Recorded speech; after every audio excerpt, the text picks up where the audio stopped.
Então hoje nós vamos continuar a palavra de quarta passada, né? Aliás, eu estou na terceira parte, já é a terceira quarta, falando sobre sabedoria bíblica e finanças. Sabedoria bíblica e finanças. Primeiro princípio que nós aprendemos foi fidelidade. Diga fidelidade. Então, primeiro de tudo é sermos fiéis ao Senhor. Sermos fiéis ao Senhor nas nossas finanças. Esse foi o primeiro princípio que nós aprendemos.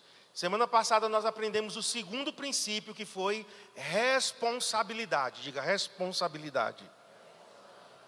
Nós precisamos ser bons administradores. Responsabilidade fala de como mordomos, como administradores, a gente administrar bem os recursos que Deus nos dá. Certo? Então nós precisamos cuidar bem das nossas finanças. Eu dei alguns princípios que eu não vou repetir. Se você quiser, entra no nosso canal no YouTube e ouve a palavra de terça passada, tá certo? Eu dei 13 dicas para uma boa administração financeira. E eu esqueci da 14ª. Então hoje eu só vou falar da última. 14ª dica é: viva com contentamento. Abra aí em Hebreus capítulo 13, verso 5. Hebreus capítulo 13, verso 5. Eu vou ler na Nova Bíblia Viva. Afastem-se do amor ao dinheiro. Em uma outra versão diz que não sejamos avarentos. Afastem-se do amor ao dinheiro. Sintam-se satisfeitos com o que vocês têm. Então essa expressão aí, sintam-se satisfeitos com o que vocês têm. Essa palavra é contentamento. Porque Deus disse: eu nunca abandonarei você, nem o desampararei. Então aqui nesse versículo nós temos: não podemos amar o dinheiro, o nome disso é avareza, e temos que viver com contentamento. O que é isso, queridos? Nós temos que viver de acordo com o que a gente ganha. O nosso padrão de vida tem que ser de acordo com a nossa renda. Tem pessoas que querem viver com um padrão acima do que ganham. Isso não é contentamento. Então, adeque o seu padrão de vida ao que você ganha. Você precisa entender que existe diversos padrões de vida. Eu e Cristiane, nós ficamos sem renda durante um período. Nós não tínhamos mais salário fixo. Eu vivia de venda de livros. Naquela época a gente tinha CDs, hoje não tem mais, né? Hoje tudo é stream digital, mas a gente vendia CD, a gente vendia DVD, né? Também não existe mais. Vendíamos bíblias e a gente tinha uma renda que ela não era certa. Mas sabe o que foi que aconteceu? A gente não adequou o nosso padrão de vida com a nossa renda. A gente continuou se comportando por um tempo, né? Depois a gente corrigiu.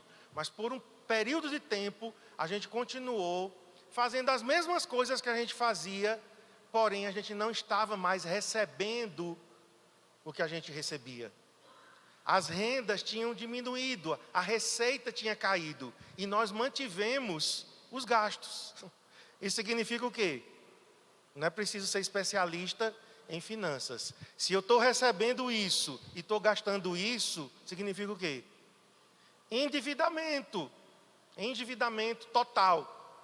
Certo? Então a gente continuou indo para os restaurantes que a gente ia, viajando, vestindo do mesmo padrão, até que a gente se deu conta de que as nossas entradas tinham diminuído e a gente não podia mais manter aquele padrão que nós tínhamos. Depois nós recuperamos, né, o nosso padrão de vida, mas você tem que adequar. Então, o que você veste, onde você come, né, os gastos que você tem com viagens, tudo isso tem que ser adequado ao teu padrão de vida.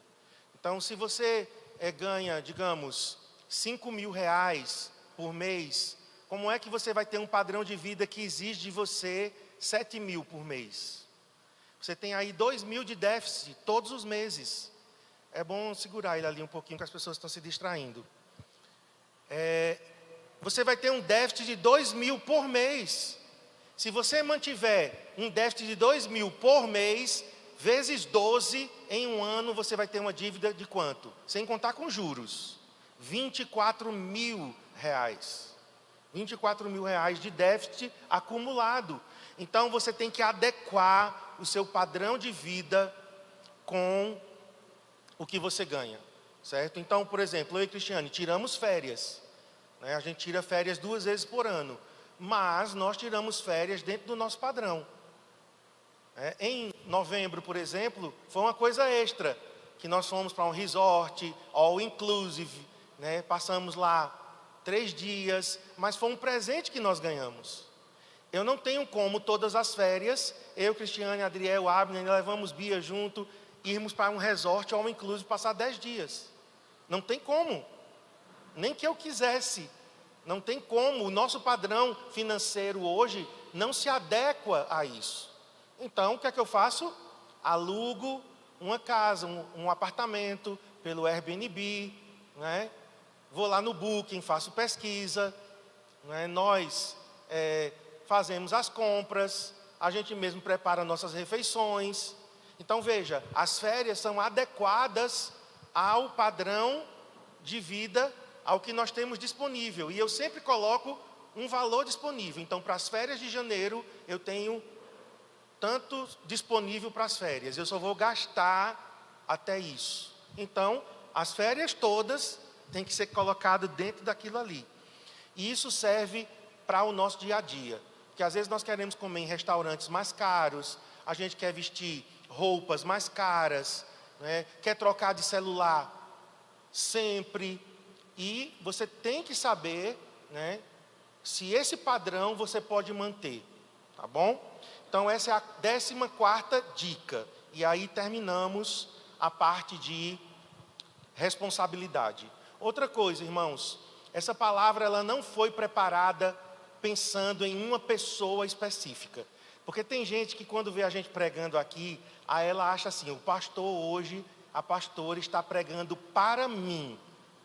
E assim, deixa eu te dizer, seria muita pretensão, desculpa, tá? Mas seria muita pretensão da sua parte achar que a gente teve que gastar 8 horas preparando uma mensagem para uma pessoa. Então assim, nada do que a gente fala é direcionado a alguém. A gente não prega mensagem de carapuça. Se eu tiver que falar alguma coisa para você, eu vou falar diretamente a você. Nem se preocupe. Certo? Eu cheguei no nível de maturidade, esses dias eu até estava me amando, né? Eu digo, nossa, como eu estou fofo, né? Porque eu cheguei no nível de maturidade que eu não preciso mais adular ninguém. Eu não preciso mais bajular ninguém. Né? Eu não preciso mais ficar fazendo média. Não, eu completei 50 anos, gente. Então, eu estou desfrutando dos meus 50 anos, emancipado de todo medo, que eu vou pregar e vai desagradar. Eita, fulano vai se ressentir. Então assim, essa palavra não foi direcionada a ninguém. Os vendedores que eu falei semana passada, né, o vendedor está no seu papel. Você como vendedor, você tem que realmente ralar mesmo. Né? Você tem que aprender técnicas, você tem que fazer cursos e empurrar produto goela abaixo mesmo. Esse é o papel do vendedor. Agora, o papel do comprador, foi o que eu expliquei semana passada. Como comprador, eu preciso ter inteligência para fazer minhas compras. Então, eu não estava detonando com os vendedores, certo? Porque eu sei que tem muitos vendedores aqui no meio que precisam realmente de vendas. Né? Então, o objetivo não era esse. Era ensinar a compra de forma inteligente, certo? E aí, outros detalhes que eu falei, né, nas dicas que eu dei, cartão de crédito, empréstimo, financiamento, foi muita coisa legal. Você pode entrar no YouTube e dar uma verificada lá. Agora coloca aí para mim, querido, quem está aí no slide, coloca no slide 26. Nós vamos mostrar uma planilha aqui, uma planilha mensal. Você pode fazer essa planilha no Excel, você pode fazer essa planilha no Google Docs. Né? Até no Google Docs é melhor, porque você tem ela online, no celular, você acessa ela a qualquer hora. Ela foi feita de forma que você pode, né, alterar aí, segundo os teus dados pessoais. Então, foi baseado numa renda hipotética de R$ 3.000. Então, isso daqui serve para qualquer renda. Por quê? Porque o que importa é a porcentagem ali de cada item, certo? Então, se você ganha menos de 3.000, se você ganha mais de 3.000, então a planilha, ela serve para qualquer tipo de renda. Então, eu baseei, certo? Por que eu baseei em 3.000? Porque fazendo uma análise do nosso perfil, né, da igreja, do CCA, tá? Estou falando do CCA. Com base, né, nos dízimos e ofertas que nós recebemos, nós chegamos a um valor médio mensal dos nossos membros. Claro que tem gente que ganha mais, mas nós chegamos a um valor médio dos nossos membros de R$ 3.000. Aproximadamente 2 salários mínimos e mais um pouquinho. O salário mínimo hoje é 1.415, então 2 salários daria 2.830. Então, 3.000, digamos que é aproximado aí 2 salários mínimos, certo? Isso de uma pessoa. Claro, se a sua família, né, você tem outras pessoas na família com renda também, você tem que somar a renda. Agora, veja só, isso depende do modelo que o casal adotou para a família, certo? Vou falar do modelo que eu e Cristiane tínhamos no início. Lá atrás, quando a gente casou, nós tínhamos um modelo de administração única, caixa único. O que eu ganhava ia para aquele caixa e o que Cristiane ganhava ia para aquele caixa também. Então, nada era separado. Por quê? Porque a gente ganhava muito pouco, certo? Então, tudo que eu ganhava, tudo que Cristiane ganhava, a gente juntava e fazia. Na época, a gente usava uma caderneta, né, um caderno, e colocávamos lá as despesas. Ela colocava as delas, pessoais. Eu não tinha muita despesa, mas mulher é um item, né, caro, né, de manutenção, né? Então ela colocava lá cabelo, unha, né, e tal. Mas era único. Eu e Cristiane, nós tínhamos um caixa único, ok? Isso no início.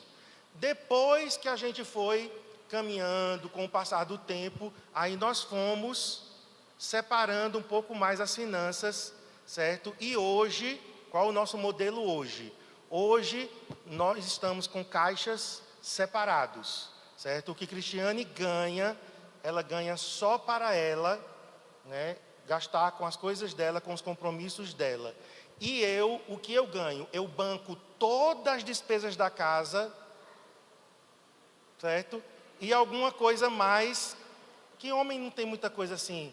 Eu também não sou de ficar trocando de celular, ou tênis caro, relógio caro. Eu sou um cara muito simples, então eu não tenho muitas despesas pessoais minhas, certo? Então, o meu caixa é as despesas de casa, certo? Fora internet, que eu, claro, desfruto, assinatura de alguma coisa, Netflix ou Prime Video, essas coisas também eu desfruto, mas assim, está separado. O que ela ganha é dela e o que eu ganho, eu pago as despesas de casa e está separado. Mas lá no início não era assim. Por quê? Porque a gente ganhava muito pouco, então tinha que juntar tudo mesmo, certo? Então, se você ganha pouco, junto com a sua esposa, você vai ter que juntar, certo? Para, com o passar do tempo, vocês irem separando e a mulher ter o dinheiro dela para ela gastar sozinha, tá bom? Agora, existe um outro modelo que nem é junto tudo, nem é separado tudo, certo? Então, também, o marido e a mulher podem chegar a um acordo. Olha, eu pago estas contas de casa e você ajuda com estas contas de casa. Então, além dela ter o dinheiro dela separado, mas ela contribui para algumas despesas de casa.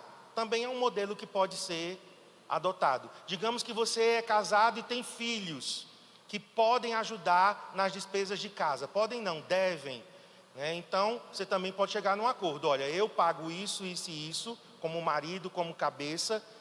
Você, minha esposa, me ajuda nisso, nisso e nisso. E você, meu filho, que já ganha alguma coisa, você vai me ajudar nisso e nisso. Então, ali nós temos não um caixa único, mas nós temos pessoas que contribuem para despesas em comum. Beleza? Mas aqui vamos imaginar uma pessoa só, ou uma família, certo? Então, eu coloquei na ordem de importância, que eu considero, tá? Espero que você leve em consideração isso. Mas eu coloquei, em primeiro lugar, os meus dízimos, minhas ofertas, minhas contribuições e doações. Então, tudo que eu contribuo para Deus e tudo que eu contribuo para pessoas, certo? Por quê?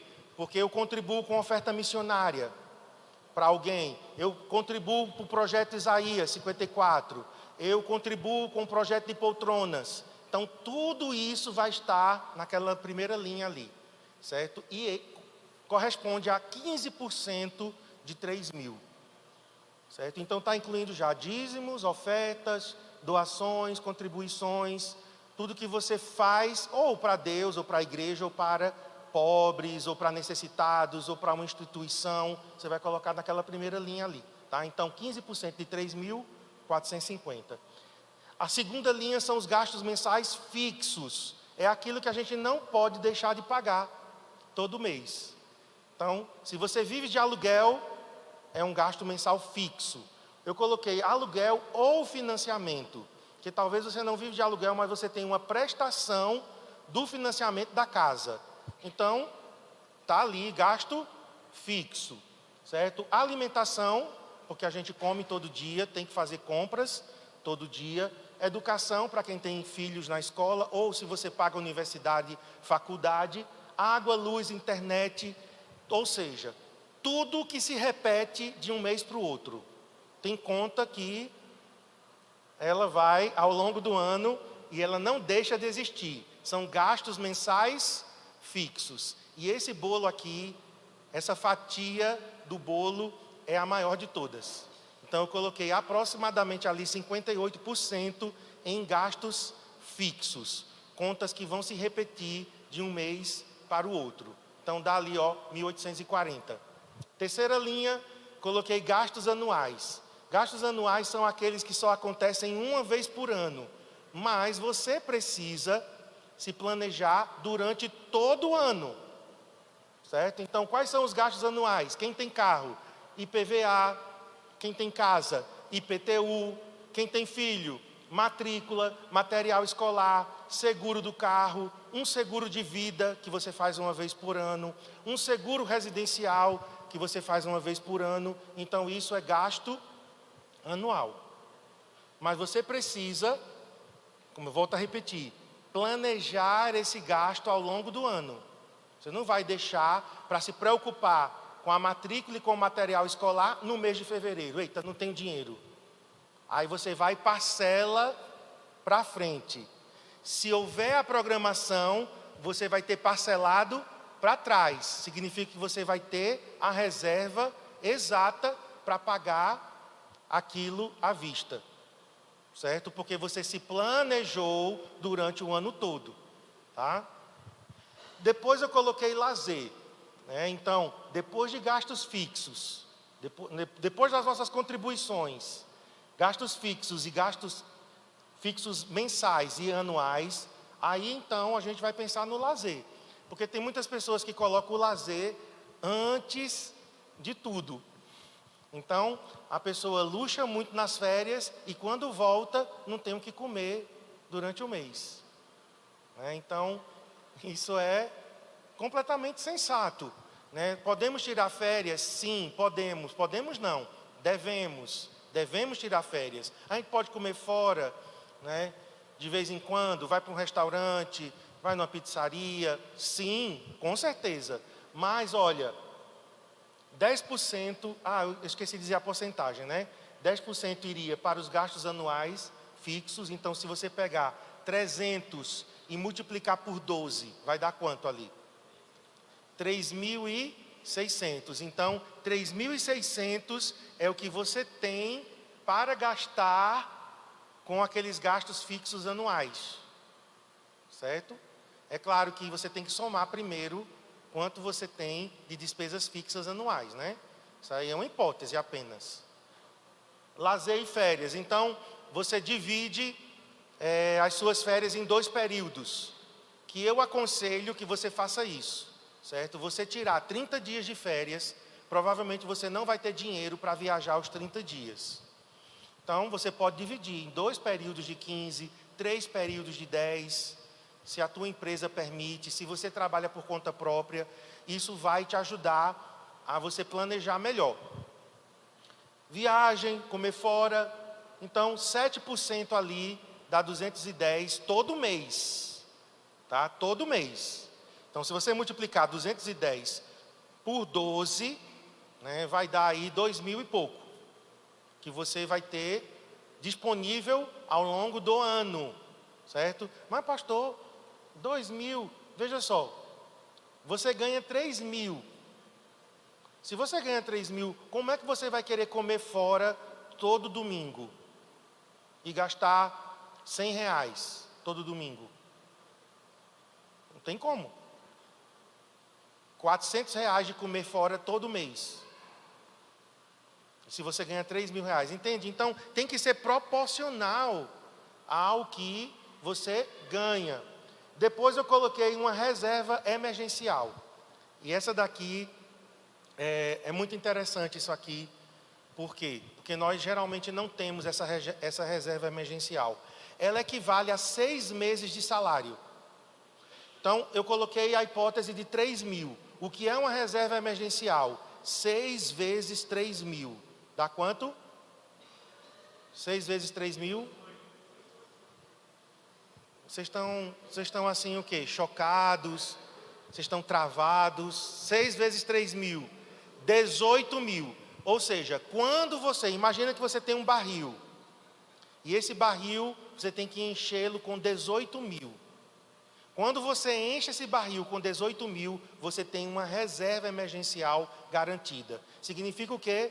Que se você ficar desempregado, você tem reserva para ser gasta por 6 meses. Se adoecer, precisar de uma cirurgia, se você precisar de remédio, de um tratamento médico, né, de uma emergência na casa, o telhado deu cupim, o que você vai fazer? Você vai tirar da reserva emergencial. 6 meses equivalentes a 6 meses de salário atual seu.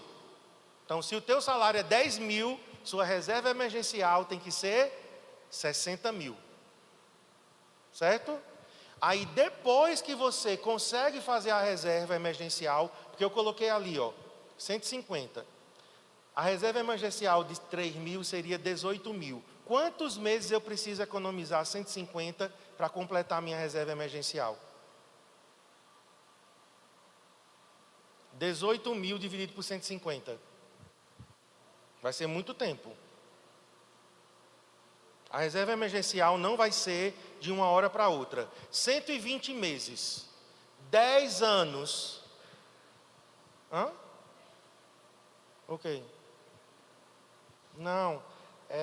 18.000, que é a minha reserva emergencial, que seria equivalente a 6 meses de salário, de 3.000. 18. 18.000 dividido pelo que eu coloquei ali, R$150. Você levaria 120 meses para alcançar a sua reserva emergencial. É muito tempo. Então, o que é que você vai fazer? Você faz um consórcio, não como investimento. Você faz um consórcio como reserva emergencial. Você faz uma capitalização, não como investimento, mas como reserva emergencial. Você, na verdade, troca. Por quê? Porque você só vai poder ter investimento quando você tiver uma reserva emergencial. Tem pessoas que, não, eu vou investir. Aí tu vai investir e você não tem reserva. Você está antecipando. Certo? Então, a reserva emergencial, ela vem antes. Por isso que é necessário até, talvez, aumentar mais aquele valor ali mensal, para que a reserva emergencial seja alcançada mais rapidamente. Aí você ganha um prêmio, você ganha uma promoção, você ganha uma renda extra. O que é que você tem que fazer? Colocar para a reserva emergencial. Certo? Então, isso é o que os especialistas em finanças recomendam. Então, você tem gastos fixos, mas você primeiro vai ter um lastro chamado reserva emergencial, para então você ter investimentos. Certo? Então, somando ali dá os 100%, é claro que isso aqui é apenas um exemplo, certo? Você vai adequar a sua realidade, ok? Eu vou só abrir 3 minutos para que, se alguém tiver para perguntar alguma coisa sobre isso, porque eu vou já mudar completamente e avançar. Sim, você pode dizer, mas é muito pouco 5%. Mas você tem conseguido pelo menos 5%? Não, então é melhor 5% do que nada. Certo? Alguém tem alguma pergunta, alguma dúvida? Eu posso avançar? Então vamos para a parte 3. Última parte, então. Primeiro, fidelidade. Segundo, responsabilidade. E em terceiro lugar, generosidade. Eu deixei generosidade por último, propositalmente. Não porque é menos importante. Na verdade, fidelidade e generosidade estão juntos. Certo? Nós precisamos ser fiéis e generosos. É igual? Não. Tem gente que é muito fiel, mas não é generoso.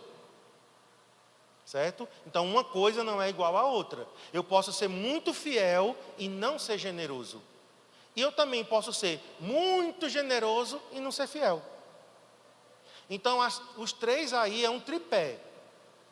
E eles são independentes. Alguém pode ser muito responsável, administrar muito bem, mas não é fiel, mas não é generoso. Então, uma coisa não depende da outra. Você precisa estar com as 3 sustentando aí o tripé, para que fique realmente equilibrado. Então, através dos versículos, coloque aí, o Pai é generoso. Nosso Pai, Pai Celestial, quem aqui é filho de Deus? Quem é filho? Então, o nosso Pai, nosso papai, ele é generoso. Então, através dos versículos que eu vou ler, vai ser uma série de versículos, e eu vou ter que correr mesmo.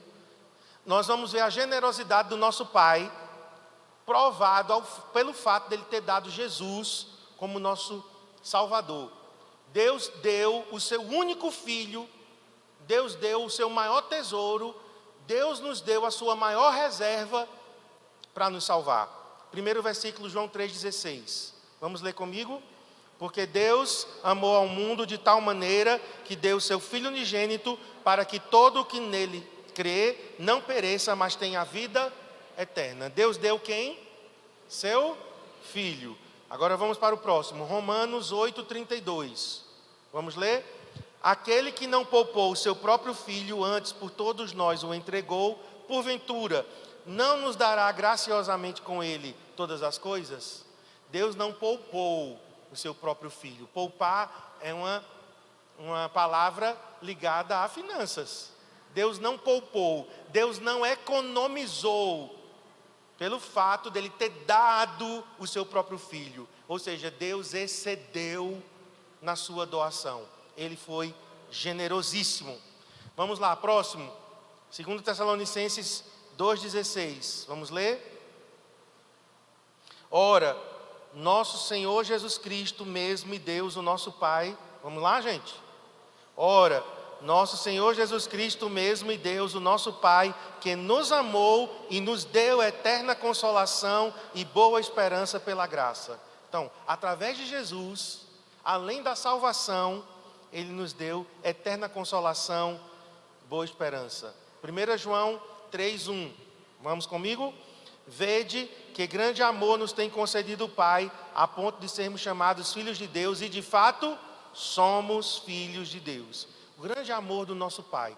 Os exemplos que eu estou dando aqui é de generosidade. Deus, Ele não deu colherinha rasa de amor, de perdão, não. Ele deu caminhões, Ele deu carretas, Ele deu navios, Ele deu... que você imaginar a coisa mais excedente da face da terra em termos de capacidade, foi muito mais ainda o que Deus nos deu. Além da vida eterna, Ele deu o Espírito Santo. 1 João 4,13. Vamos ler comigo? Nisto conhecemos que permanecemos nele e ele em nós, em que nos deu do seu Espírito. Então, olha, nos deu salvação, nos deu perdão, consolação, vida eterna e nos deu o seu Espírito. 1 João 5,11, coloque aí. E o testemunho é este, que Deus nos deu a vida eterna e esta vida está no seu Filho. Com esses versículos aqui, irmãos, eu creio que é suficiente para eu e você entendermos que nós temos um Pai generoso. Deus, Ele não mediu esforços. Deus, Ele não foi mesquinho. Deus não ficou com conta-gotas. Então, o nosso Pai, Ele é generoso. Agora, quem é filho tem o mesmo... Pode passar. Quem é filho tem o mesmo DNA do seu pai. Aleluia. Quem é filho aqui? Quem é filho de Deus? Então você tem DNA espiritual de Deus. E no DNA espiritual tem generosidade. Então seu nome é generosidade. Amém? Olha aqui para mim. Todas as vezes que vier um espírito de avareza, de mesquinharia, né, de conta-gota, né, toda vez que quiser se apoderar de você, né, um espírito, né, de reter, você tem que se lembrar, eu tenho o mesmo DNA que o meu Pai Celestial. Meu Pai Celestial é generoso, então eu sou generoso. Qual é a maior expectativa de um pai quando um bebê nasce? Alguns aqui têm bebês pequenininhos, né? Novinhos. Qual é a maior expectativa de um pai? Vou até dizer dos homens. Quando o pai sabe, na ultrassom ou no chá revelação, né? Inclusive eu já estava brincando, né? Que chá revelação é uma invenção moderna para quem quer gastar dinheiro. Antigamente não tinha chá revelação, né? Sabia na hora do parto, é um menino, é uma menina, que nem ultrassom tinha. Aí depois a ultrassom já avançou um pouquinho, né? E agora é chá revelação. E ainda inventaram mais coisa para gastar dinheiro, mêsversário, certo? Mêsversário, não é aniversário mais, é mêsversário. Todo mês tem uma festa para o bebê. Aí eu estava brincando, né, com um irmão que vai ter bebê daqui a alguns meses. Agora, na tua época já vai ser semanário. Toda semana tu vai ter que fazer uma festa para o bebê, se te prepara. Então, mas não, quando um bebê vai nascer, qual é o maior desejo do pai? É um menino, ele quer que aquele filho pareça com ele. O maior orgulho, né? Aí o orgulho não é no sentido ruim, mas todo pai natural fica muito orgulhoso quando alguém diz, essa criança é a sua cara. É ou não é, os pais aqui? Esse menino é a tua cara, parece com você. A mesma coisa é Deus. O nosso Pai Celestial, Ele se deleita quando eu e você parecemos com Ele. Então nós temos que imitar o nosso Deus em generosidade, irmãos. Eu provei aqui já que o nosso Deus é generoso. Olha o que Paulo declarou em Efésios 5:1. Sede, pois, imitadores de Deus como filhos amados. Então Paulo sabia dessa verdade espiritual. Nós carregamos um DNA espiritual, certo? Então nós temos que nos parecer com o nosso Pai Celestial, porque nós somos nascidos de novo. Então todas as vezes que a nossa carne quer reinar, todas as vezes que você quer, né, se comportar como velho homem, reagir como aquela velha criatura, você tem que se lembrar, eu sou nova criatura, eu carrego o DNA espiritual dentro de mim, e eu tenho que me parecer com o meu Pai. A igreja em Tessalônica era uma igreja muito elogiada pelo apóstolo Paulo, e ele disse que aquela igreja era imitadores dele mesmo, de Paulo e do Senhor. Eram bons filhos que imitavam seu pai. Veja comigo, 1 Tessalonicenses 1:6. Vamos ler aqui juntos. Com efeito, vos tornastes imitadores nossos e do Senhor. Olha como Paulo elogia esse povo. Tessalonicenses, vocês me imitam e vocês imitam o Senhor, tendo recebido a palavra, posto que em meio de muita tribulação, com a alegria do Espírito Santo. E Jesus, né, é o maior exemplo. ele diz que o filho nada faz de si mesmo. E Jesus era Deus, Deus Filho. Mas ele é tão ligado, né, com o Pai, que ele diz que só faz aquilo que vê o Pai fazendo. Queridos, nós temos que aplicar isso nas nossas vidas, né, de sermos tão parecidos com o nosso Pai, de fazermos aquilo que a gente vê o Pai fazendo. Então Jesus estabelece esse princípio de que filhos imitam o seu pai, de que filhos dependem de seu pai, têm o DNA do seu pai. Então já está no nosso código genético espiritual. Pastor, mas eu não estou sentindo. E quem disse que você tem que sentir? As coisas espirituais não é por sentimento, irmãos. As coisas espirituais é por fé. Eu nasci de novo, beleza, eu sou uma nova criatura, ótimo. Então agora eu vou me comportar e eu vou viver dentro dessa realidade. Eu vou perdoar, eu vou andar a segunda milha, eu vou ser generoso, eu vou ser humilde, eu vou ser quebrantado. Por quê? Porque essas características o meu pai tem.